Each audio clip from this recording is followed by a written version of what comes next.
जय हिंद दोस्तों, कैसे हैं सभी लोग। उम्मीद करता हूँ सभी मस्त होंगे और अपने शिक्षण कार्य में व्यस्त होंगे। स्वागत है आप सभी का बिहार शिक्षक भर्ती 2024 के एग्जाम में। और आज हम करने वाले हैं Bihar special plus GK GS के मोस्ट और इम्पॉर्टेंट क्वेश्चन। बीपीएससी के नए पैटर्न पर आधारित क्वेश्चन है, क्लास 2 है। चैनल पर जो भी नए हैं चैनल को सब्सक्राइब कर लीजिए। चलिए चलते हैं क्वेश्चन की तरफ। और आज का पहला क्वेश्चन है, दक्षिण अफ्रीका के शीतोष्ण घास के मैदान को किस नाम से जाने जाते हैं? Belts, downs, pampas, prairies. कौन सा ऑप्शन सही होगा? तीन चारों ऑप्शन में से कौन सा ऑप्शन राइट होगा?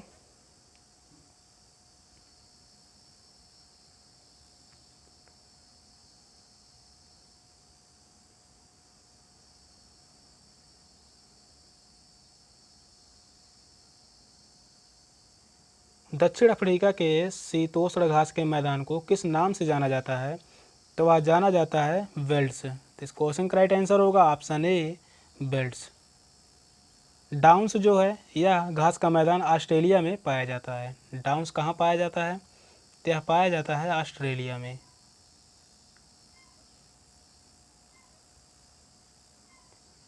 पंपास घास का मैदान जो है यह दक्षिणी अर्जेंटीना में पाया जाता है। पंपास घास का मैदान दक्षिणी अर्जेंटीना में।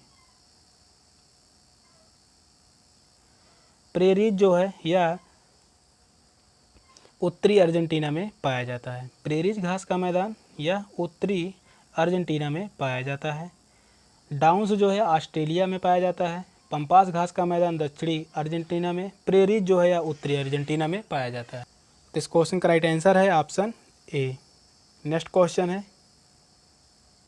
डबल फॉल्ट शब्द का प्रयोग किस खेल में किया जाता है? कबड्डी के खेल में, टेनिस के खेल में, वॉलीबॉल के खेल में, स्नूकर के खेल में। कौन सा ऑप्शन सही होगा? क्वेश्चन जो कह रहा है डबल फॉल्ट शब्द का प्रयोग किस खेल में किया जाता है। क्वेश्चन को पढ़िए और आंसर दीजिए, कौन सा ऑप्शन सही होगा?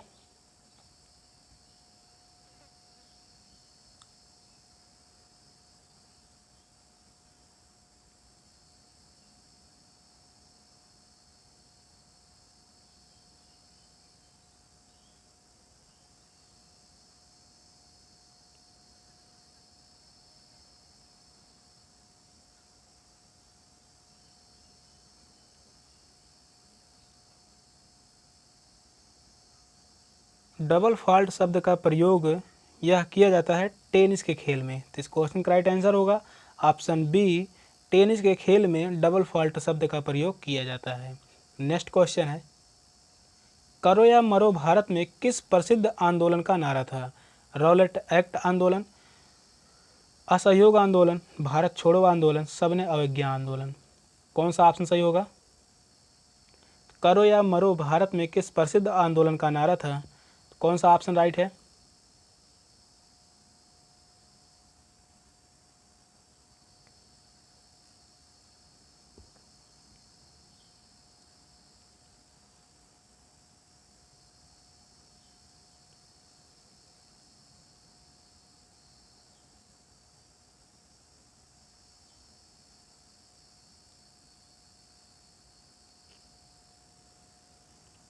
भारत छोड़ो आंदोलन के समय करो या मरो का नारा महात्मा गांधी जी ने दिया था। तो इस क्वेश्चन का राइट आंसर है ऑप्शन सी।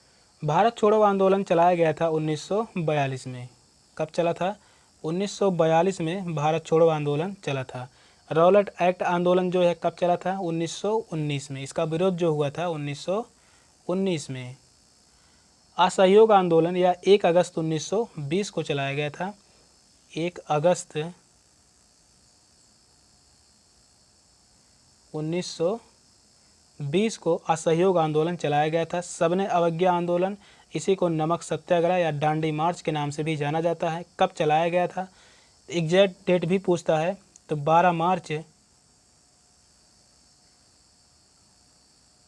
1930। 12 मार्च 1930 को सबने अवज्ञा आंदोलन चलाया गया था महात्मा गांधी जी के द्वारा। कहाँ से चला था सबने अवज्ञा आंदोलन? तो यह चला था साबरमती आश्रम से। साबरमती आश्रम कहाँ है? तो यह है अहमदाबाद, गुजरात राज्य में। तो इस क्वेश्चन का राइट आंसर है ऑप्शन सी, भारत छोड़ो आंदोलन।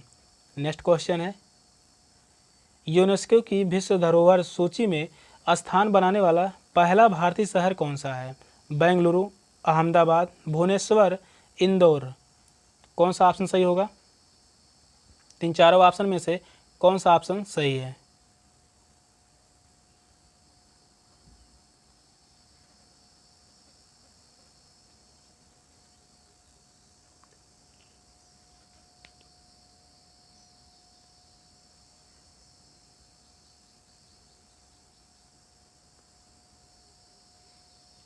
यूनेस्को की विश्व धरोहर सूची में पहला भारतीय शहर जो है वह है अहमदाबाद। तो इस क्वेश्चन का राइट आंसर होगा ऑप्शन बी, अहमदाबाद। अहमदाबाद कहाँ है? तो यह है गुजरात राज्य में।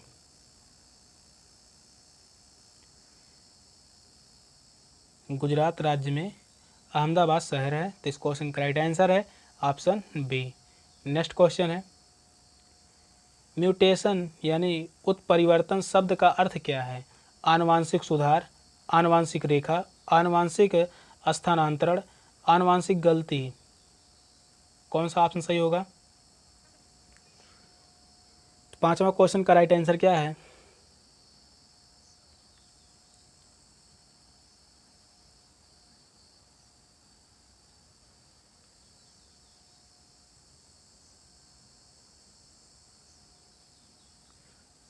म्यूटेशन शब्द का अर्थ क्या है?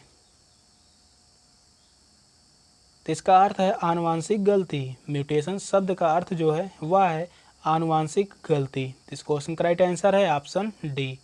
नेक्स्ट क्वेश्चन है, 2011 की जनगणना के अनुसार भारत में मुसलमानों का कुल प्रतिशत कितना है? यह क्वेश्चन काफ़ी इम्पोर्टेंट है और पूछा भी गया है। पहला ऑप्शन है 14.2%, दूसरा ऑप्शन है 10.2%, तीसरा ऑप्शन है 16.6%, फोर्थ ऑप्शन है 12.4%। कौन सा ऑप्शन सही होगा? तीन चार ऑप्शन में से कौन सा ऑप्शन सही है?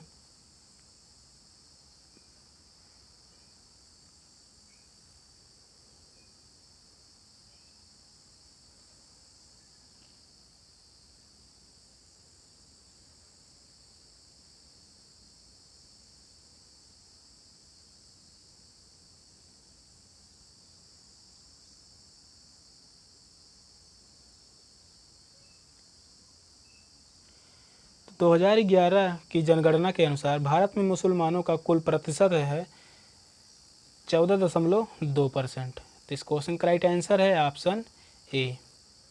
नेक्स्ट क्वेश्चन है, देशों के बीच तेजी से एकीकरण को किस रूप में जाना जाता है? निजीकरण के रूप में, वैश्वीकरण के रूप में, उदारीकरण के रूप में, आधुनिकीकरण के रूप में।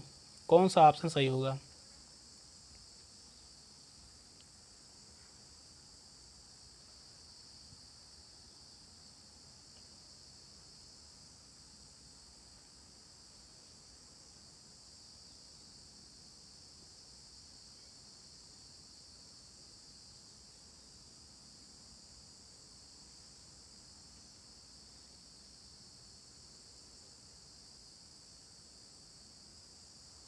क्वेश्चन नंबर 7 कह रहा है, देशों के बीच तेजी से एकीकरण को किस रूप में जाना जाता है? तो वह जाना जाता है वैश्वीकरण के रूप में। तो इस क्वेश्चन का राइट आंसर है ऑप्शन बी, वैश्वीकरण के रूप में जाना जाता है। नेक्स्ट क्वेश्चन है, राष्ट्रीय मानवाधिकार आयोग के बारे में निम्नलिखित में से कौन सा कथन सही है? पूछा है कौन सा कथन सही है। उसका अध्यक्ष सर्वोच्च न्यायालय में आसीन न्यायाधीश होना आवश्यक है, मुंबई में इसका मुख्यालय स्थित है, उसमें 10 सदस्य हैं, उसकी सत्ता स्वरूप में केवल सिफारसी संस्तुति परक है। कौन सा ऑप्शन सही होगा? तो राष्ट्रीय मानवाधिकार आयोग के बारे में कौन सा कथन सही है? इन चारों ऑप्शन में से कौन सा ऑप्शन राइट है?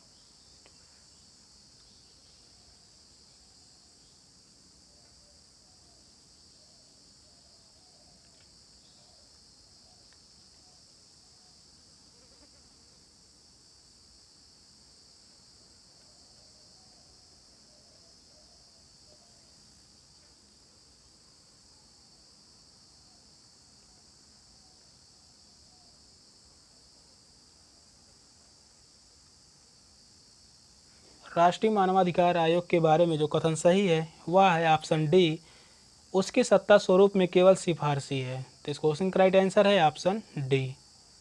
फोर्थ ऑप्शन इस क्वेश्चन का राइट आंसर है। नेक्स्ट क्वेश्चन है, निम्नलिखित में से किसने राज्य दरबार में सिजदा और पबोस सम्राट के पैरों को चूमने की प्रथा शुरू की थी?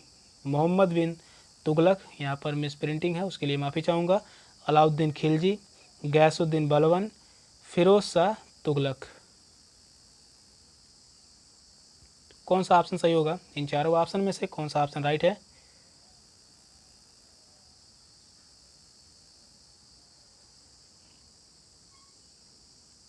क्वेश्चन नामा कह रहा है राज दरबार में सिजदा यानी साष्टांग प्रमाण और पबोस यानी सम्राट के पैरों को चूमने की प्रथा शुरू की थी। तो वह कौन सा शासक था?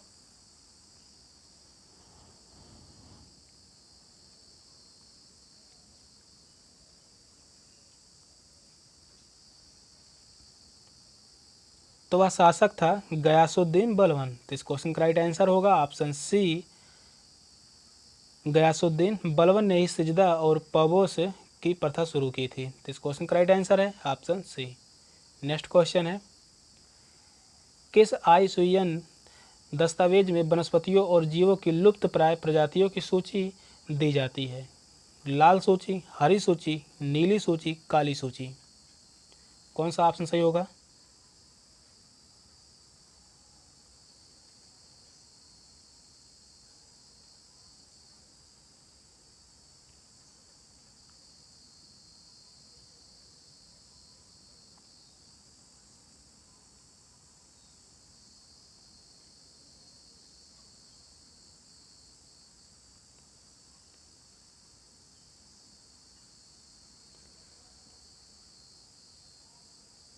तो लुप्त प्राय प्रजातियों की जो सूची है वह रेड डाटा सूची में सम्मिलित किया जाता है यानी लाल सूची में। तो इस क्वेश्चन का राइट आंसर होगा ऑप्शन ए। तो इस क्वेश्चन का राइट आंसर है ऑप्शन ए। नेक्स्ट क्वेश्चन है, किसी देश में जीवन स्तर शैली को दर्शाने के लिए निम्न में से कौन सा एक मापदंड है? राष्ट्रीय आय, औद्योगिक विकास, गरीबी का अनुपात, प्रति व्यक्ति आय। कौन सा ऑप्शन राइट है?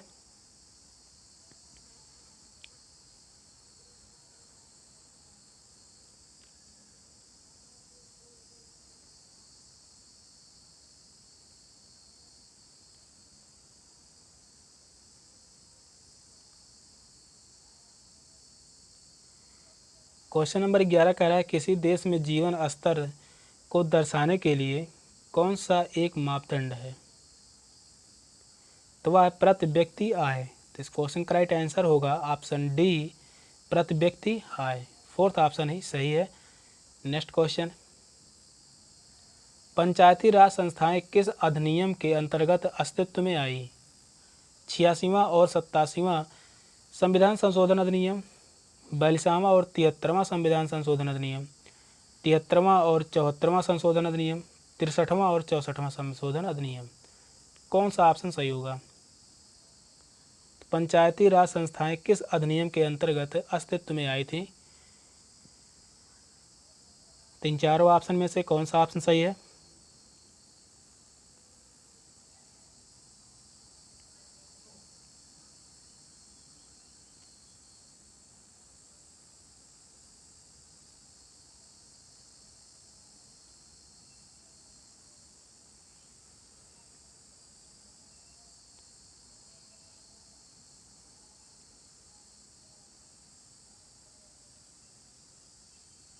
तो इस क्वेश्चन का राइट आंसर होगा ऑप्शन सी, 73वां और 74वां संविधान संशोधन अधिनियम 1993। कब आया था? तो यह है 1993-94। 73वां और 74वां संविधान संशोधन अधिनियम 1993। पंचायती राज जो है यह वर्णन किया गया है 11वीं अनुसूची में।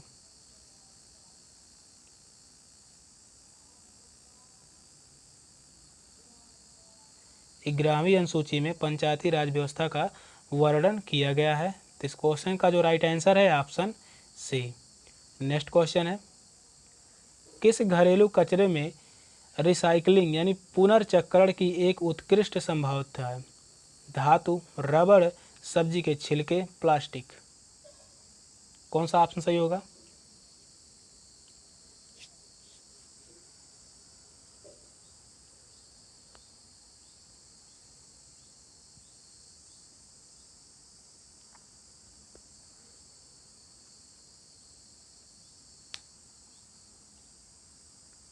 क्वेश्चन नंबर 13 जो कह रहा है, किस घरेलू कचरे में रिसाइकलिंग यानी पुनर्चक्रण की एक उत्कृष्ट संभाविता है? तो वह है सब्जी के छिलके। तो इस क्वेश्चन का राइट आंसर होगा ऑप्शन सी, सब्जी के छिलके में ही पुनर्चक्रण की एक उत्कृष्ट संभाविता है। तो इस क्वेश्चन का राइट आंसर है ऑप्शन सी। नेक्स्ट क्वेश्चन है, डोड्डा बेट्टा निम्नलिखित में से किस पर्वत श्रृंखला का सर्वोच्च शिखर है? यह क्वेश्चन बहुत ही इंपॉर्टेंट है। नीलगिरी, विंध्य, सतपुड़ा, अरावली। कौन सा ऑप्शन सही होगा? क्वेश्चन को ध्यानपूर्वक पढ़िए और सही आंसर दीजिए। कौन सा ऑप्शन सही होगा?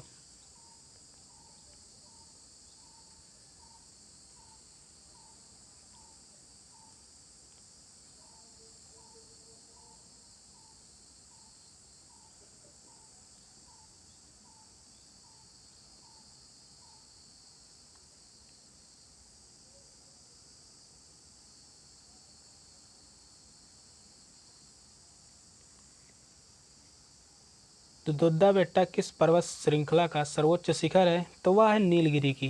इस क्वेश्चन का राइट आंसर होगा ऑप्शन ए, नीलगिरी की। नीलगिरी की एक और भी पर्वत श्रृंखला है, वह है अनाईमुदी। कौन है? तो वह है अनाईमुदी। तो इस क्वेश्चन का राइट आंसर है ऑप्शन ए। नेक्स्ट क्वेश्चन है, निम्नलिखित में से किस उत्पाद को भारत में पहला भौगोलिक संकेत यानी जीआई टैग प्राप्त हुआ? जोहा चावल को, दार्जिलिंग चाय को, मिजो मिर्च को, रतलामी सेब को। कौन सा ऑप्शन सही होगा? तीन चार ऑप्शन में से कौन सा ऑप्शन राइट है?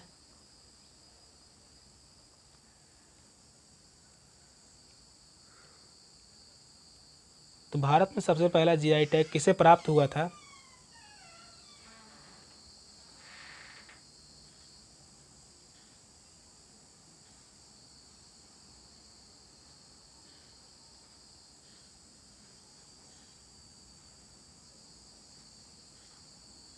ए नमक, नमक, अनामिका।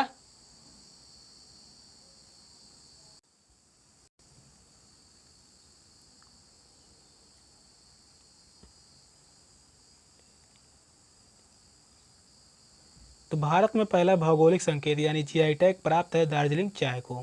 तो इस क्वेश्चन का राइट आंसर होगा ऑप्शन बी, दार्जिलिंग चाय को भारत में पहला जीआई टैग प्राप्त हुआ था।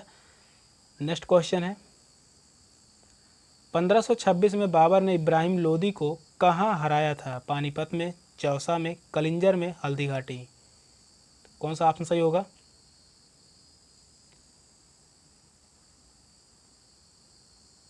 पंद्रह सौ छब्बीस में पानीपत का युद्ध हुआ था, जिसमें बाबर ने इब्राहिम लोदी को हराया था। तो इस क्वेश्चन का राइट आंसर होगा ऑप्शन ए, पानीपत। पानीपत में ही बाबर ने इब्राहिम लोदी को हराकर दिल्ली पर शासन करना प्रारंभ किया था और मुगल वंश की नींव रखी थी। नेक्स्ट क्वेश्चन है, इनमें से हवा की नमी को किससे मापा जाता है? माइक्रोमीटर से, हाइग्रोमीटर से, थर्मोमीटर से, हाइड्रोमीटर से। कौन सा ऑप्शन सही होगा? क्वेश्चन जो कह रहा है हवा की नमी को किससे मापा जाता है? तीन चारों ऑप्शन में से कौन सा ऑप्शन सही है?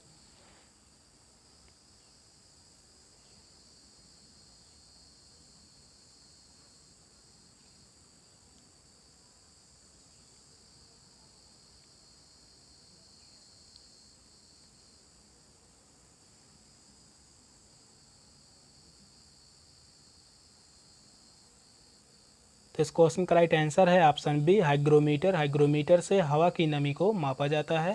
तो इस क्वेश्चन का राइट आंसर है ऑप्शन बी। नेक्स्ट क्वेश्चन है, निम्नलिखित में से कौन सी बीमारी बैक्टीरिया यानी जीवाणु से होती है? चेचक, क्षय रोग, रेबीज, छोटी चेचक। कौन सा ऑप्शन सही होगा?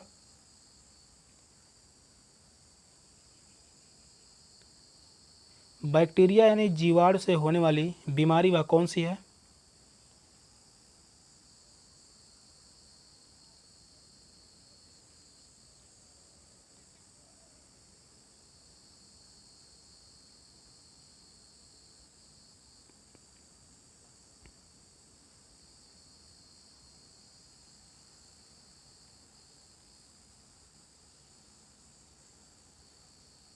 क्षय रोग जो है वह बैक्टीरिया यानी जीवाणु से होती है। तो इस क्वेश्चन का राइट आंसर होगा ऑप्शन बी, क्षय रोग। नेक्स्ट क्वेश्चन है, पहला मुगल सम्राट बाबर कहाँ से भारत आया था? फारस से, फरगना, यूनान, सीरिया से। कौन सा ऑप्शन सही होगा? तीन चारों ऑप्शन में से कौन सा ऑप्शन राइट है?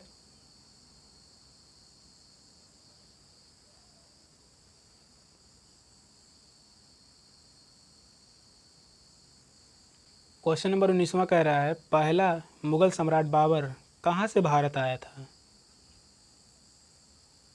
तो वह आया था फरगना से। तो इस क्वेश्चन का राइट आंसर है ऑप्शन बी, फरगना। फरगना कहाँ है? तो वह है अफगानिस्तान में। फरगना कहाँ है? तो वह है अफगानिस्तान में।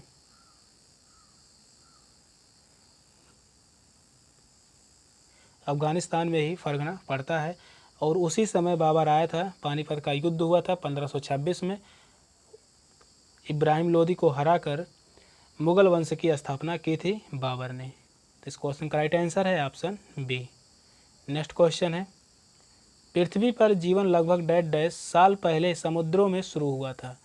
100 मिलियन, 1 मिलियन, 500 मिलियन, 3.5 मिलियन। कौन सा ऑप्शन सही होगा? क्वेश्चन कह रहा है पृथ्वी पर जीवन लगभग डैश डैश साल पहले समुद्रों में शुरू हुआ था।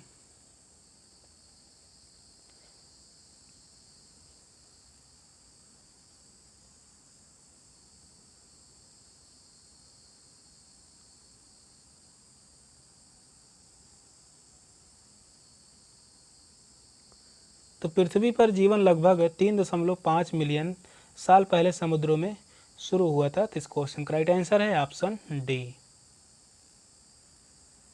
सेशन का लास्ट क्वेश्चन था। क्वेश्चन कैसे लगे कमेंट में जरूर बताइएगा। चैनल पर नए हैं तो चैनल को सब्सक्राइब कर लीजिए। मिलते हैं फिर अगली क्लास में, तब तक के लिए बाय बाय, टेक केयर, जय हिंद।